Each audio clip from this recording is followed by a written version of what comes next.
Good afternoon. I am very honored to be here to help salute the men and women who served and sacrificed to keep America free, and to recognize the families of the missing who continue to hope and pray that their loved ones will one day be returned home from their wars. Thank you for joining us on this third Saturday of September to recognize and remember our nation's prisoners of war and those missing in action. At this time, I would like to make a request. Each of you to please close your eyes and envision something very important. I'd like for you to envision in your mind your most loved one, the person you cherish the most that is alive today.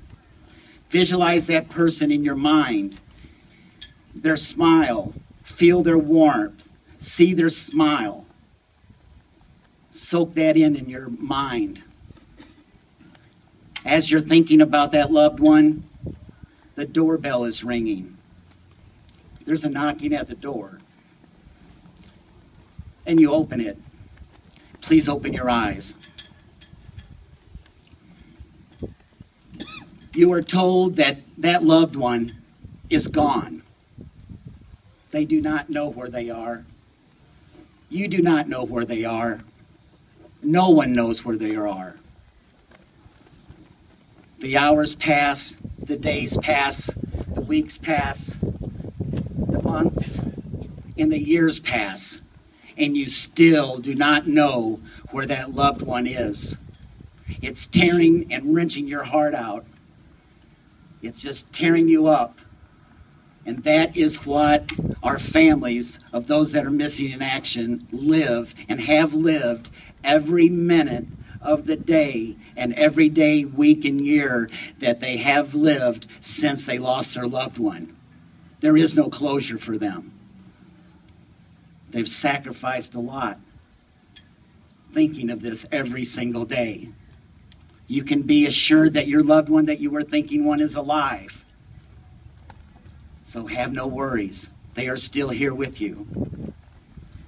There are currently over 83,000 listed as missing and unaccounted for going back to the Second World War.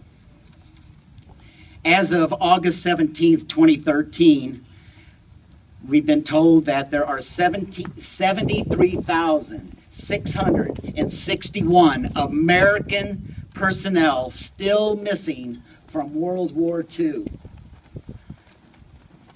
September 5th, we were told, 2013, that there are still 7,910 missing from Korea War.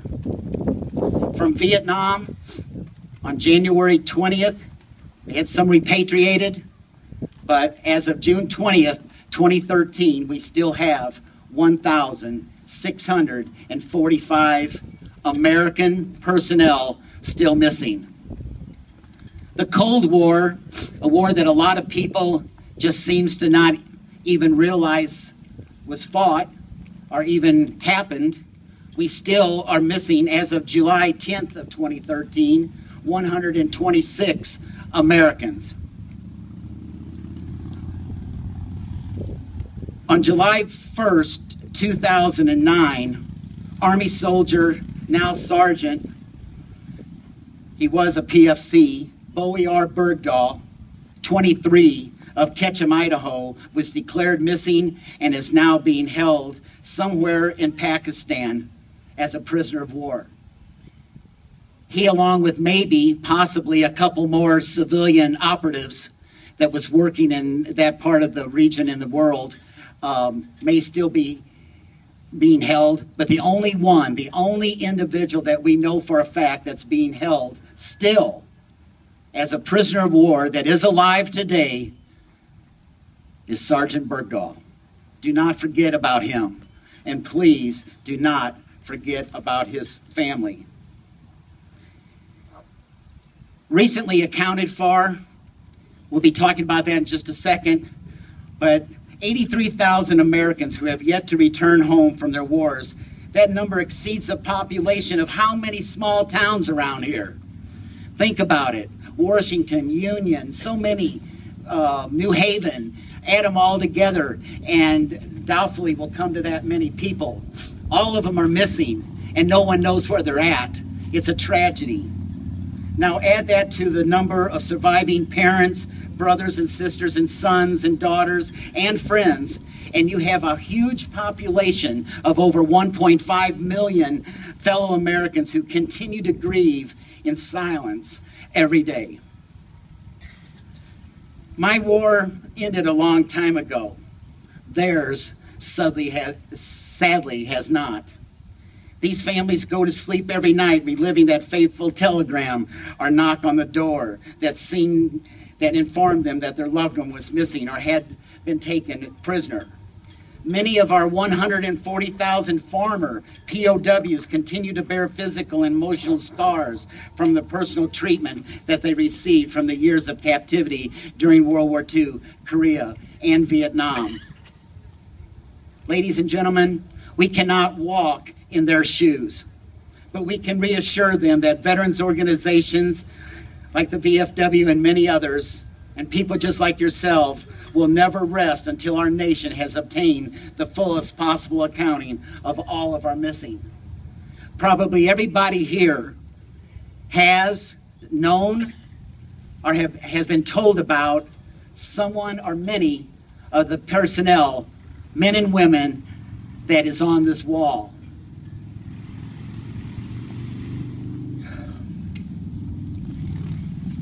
We are blessed to live in the only country that actively cares about the recovery and return of our missing soldiers, sailors, airmen, Marines, Coast Guardsmen, and civilians. America's full accounting mission falls squarely on the shoulders of 600 dedicated military and civilian members of the Joint POW Accounting Command, which is referred to as JPAC. Those are the ones that's fighting for us in the jungles, around the oceans, and on all the different continents that we have lost personnel. And believe it or not, there are people now within our news media that is actually questioning JPAC's job and questioning the numbers that have died and the numbers of people that's on this wall and all the other memorials that reflect the POWs and MIAs that have fought for our country. We need to make sure that no one gets it wrong. We must keep looking and keeping our promise to search for these prisoners of war and those missing in action that still haven't been found. They carry on a time-honored military tradition of never leaving their comrade or buddy behind on the battlefield. And they carry on this mission despite the difficulties of weather and terrain, regardless of the time involved. Numerous searchers have been killed looking for these people.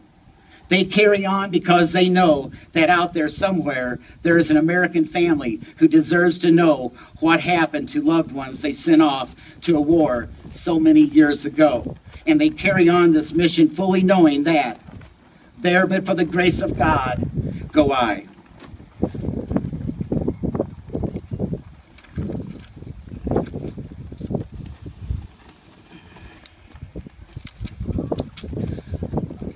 America performs humanitarian missions all around the world, yet the full accounting mission is the only humanitarian mission our government performs solely for the benefit of fellow Americans. This wall represents a lot of people. Over 58,000 personnel has died during the Vietnam War, and believe me, there are thousands more dying each and every day that's succumbing to their injuries and their sufferings that they suffered in the Vietnam War, as all of those, including the World War II, Korea, the Persian Gulf Wars, the Cold War, all the wars. There's people that's suffering from their wounds and their injuries. So try and do everything you can to be there for these people and support them. Let them know that you care for their service. And keep the families in mind of all the people that's on this wall behind you.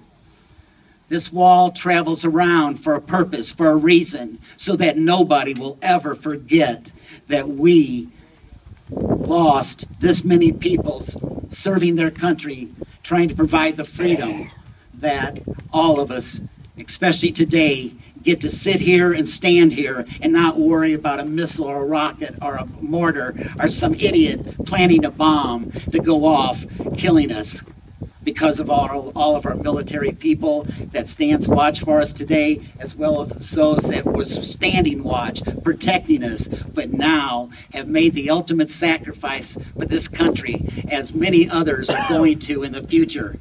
And I hope that America gets wise, our government gets wise, and realize that this country stands for humanitarianism. And we need to realize that democracy is humanitarianism, and we need to be there for the people of the world, but we need to be there in a humanitarian way. We need to set an example. We do not want any more walls like this.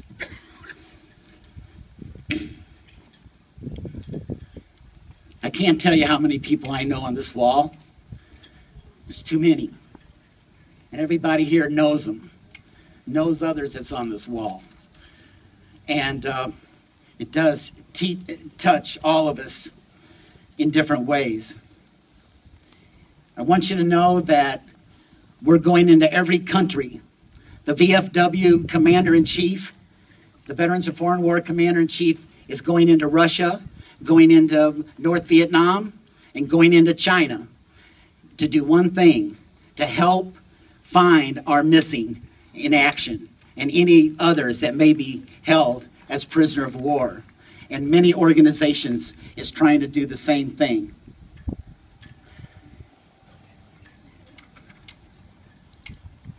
In closing, I want to thank the organizers of today's ceremony. I want to salute those veterans and service members in the audience, as well as those currently serving overseas and their families too. Thank you for helping us recognize our nation's POWs and MIAs, especially those that have lost their lives that are on this wall. As each veteran approaches the wall, we ask that a symbol of respect to salute in the way that each of you feel is proper, to give a final salute to the comrades that served graciously and honorably that's on this wall. Thank you for today, and God bless each and every one of you. And I hope that someday that there will be no members of the Veterans of Foreign Wars left.